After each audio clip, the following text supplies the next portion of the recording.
yang diumumkan oleh Perdana Menteri kita semalam ialah berkenaan pembukaan ini PKP bersyarat yang akan dimulakan pada hari Isnin. Di sini kita kena dengar faham betul-betul kenapa kita kerajaan bercadang untuk membuka ekonomi kita, ya. Jadi kita ada 6 pendekatan ataupun 6 fasa. Fasa yang pertama itu ataupun kita panggilnya 6R lah. R yang pertama ialah resolve, R kedua ialah resilience, R ketiga ialah restart, R keempat ialah recovery, R kelima ialah revitalize dan R keenam ialah reform. R yang pertama tadi yang saya sebut tadi ialah resolve ataupun ketegasan. Ini ialah dalam kita menangani COVID-19. Itulah kita mulakan PKP tadi, ya. Yang PKP yang bermula dah lepas lebih kurang 2 bulan sekarang. Dan selepas itu kita juga dalam proses itu kita buat pengumuman mengenai prihatin. Kerajaan buat pengumuman mengenai prihatin bulan Mac lepas dan juga prihatin PKS di bulan April. Itu ialah ketahanan, resilient, di mana kita objektifnya untuk melindungi rakyat dan juga perniagaan.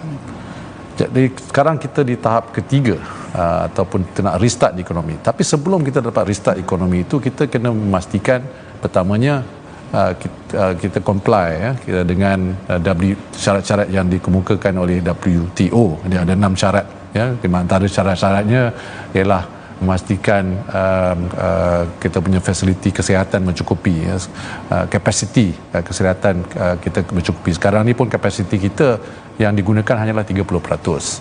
Kita mesti melindungi border kita, ya.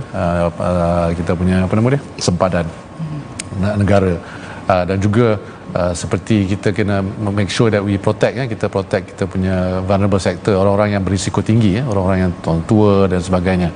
Dan kita berdasarkan data yang ada, kita lihat memang kita dapat menepati ataupun follow lah syarat-syarat WTO ini. Juga kalau kita lihat daripada fasa pertama di mana yang saya kata ketegasan tu resolve, kita dapat lihat curve kita, kan, kita nak flatten the curve tu pun dah berjaya, ya. Kita flatten curve. Kita memang tidak dapat selagi tidak ada vaksin, memang tak boleh dapat COVID ini dihapuskan, ya.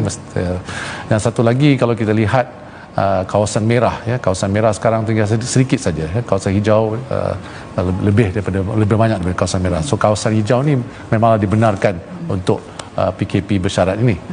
Jadi data-data yang kita kumpulkan, yang dikongsikan dengan khalayak ramai, memang menunjukkan kita sudah bersedia untuk membuka ekonomi kita.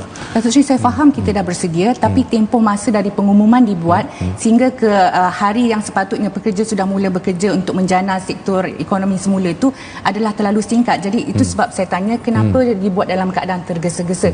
Adakah kita menerima sebarang tekanan daripada pihak-pihak lain selain daripada kita memang tahu yang kita sudah menepati syarat-syarat WHO dan WTO itu? Ya, memang. So pertamanya kita kena, sebagai kerajaan, kita mesti melihat data yang ada.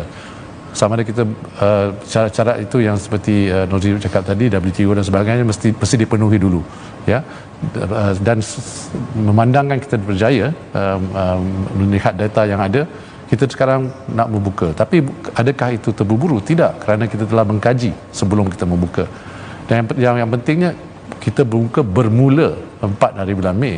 Tapi kalau ada syarikat-syarikat ataupun kedai restoran yang belum bersedia untuk membuka, janganlah buka.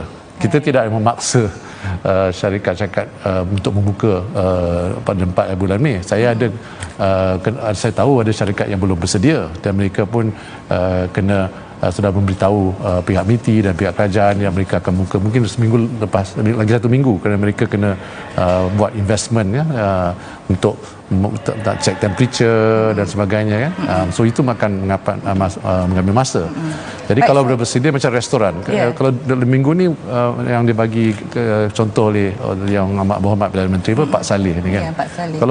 Kalau this weekend dia, pada minggu ini dia dapat kemaskan atau bersihkan restoran dan buat persediaan, mungkin dia boleh buka Isnin atau Selasa. Tapi tak semestinya yang kita, boleh semua bahagian ekonomi ataupun semua syarikat-syarikat mesti buka pada 4 bulan.